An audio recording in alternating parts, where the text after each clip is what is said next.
Hi, this is Jack Stanley, and I wanted to talk a little bit more about history.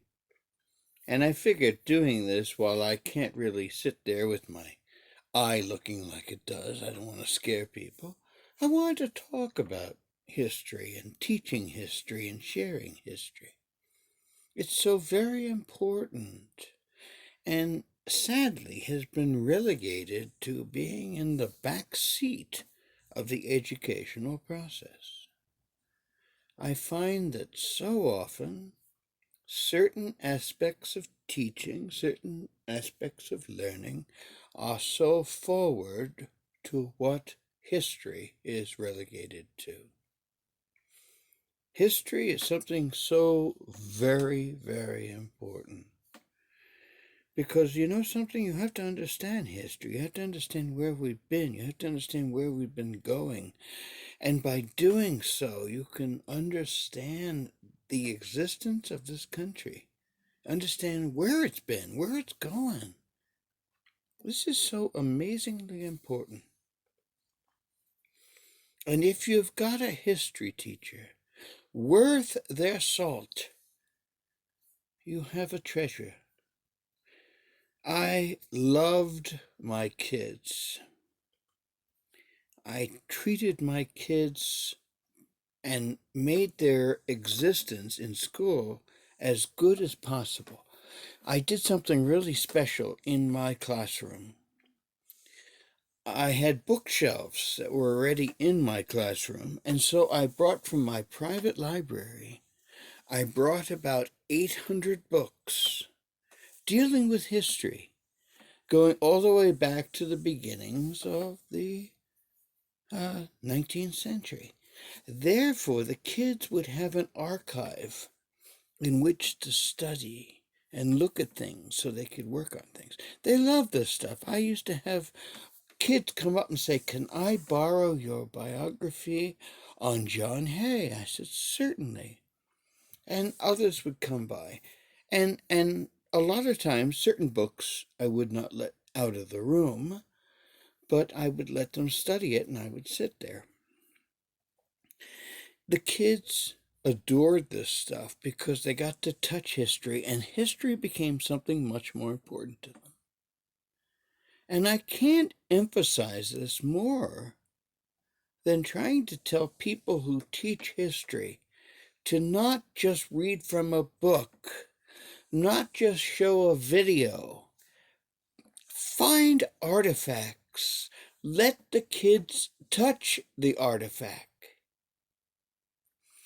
By doing so, the mind will explode with their imagination because history requires imagination. You know, I used to sit and have my kids sit in a circle and we'd sit and talk. I say in the old Greek style. And I said, this is a dialogue. We're going to have a conversation. And we asked questions. We talked about things. We shared information. It was something very, very different. I tried to be a teacher very unlike most teachers. I used to come in 2 hours before class started, and I would usually stay close to 2 hours after school ended so I could meet with students and work with them and share with them information. That was important to me. I wanted to give them everything I wanted when I was in school. I was honored so often by many of the students I had who wrote me afterwards and said they are majoring in history. I was very happy about that.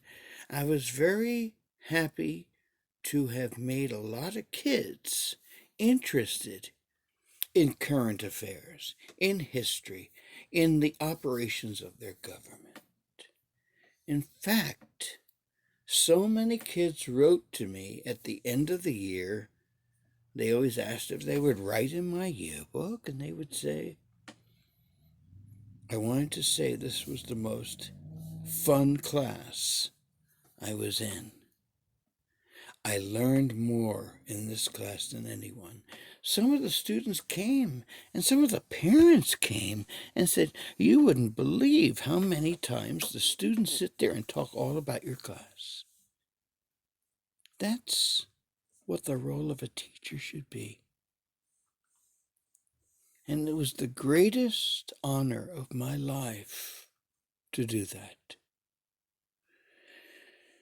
I wish I was younger. I'd love to teach again. I'd love to get a whole group of kids that want to learn and teach them. And to hell with the textbooks. Let's talk about history. Let's understand government. Let's understand the politicians. Let's understand the problems. Because when you leave school, you're going to face all of this, and you should understand it. I made some interesting mistakes too while teaching. It's kind of funny.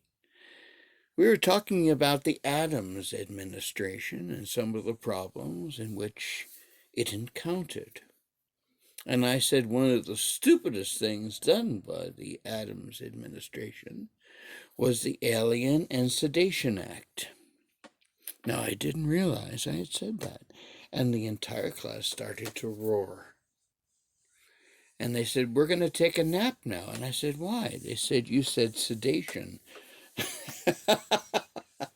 And it was not sedition. And so a very important thing to mention is the fact that my kids were listening. And my kids will continue listening throughout their entire lives.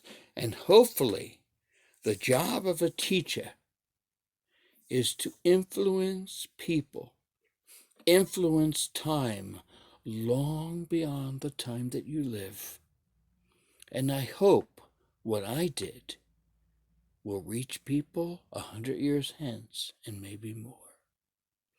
That is what a teacher strives for, to make sure that they reach people and that their message does not die with one generation, but continues with the next. Thank you.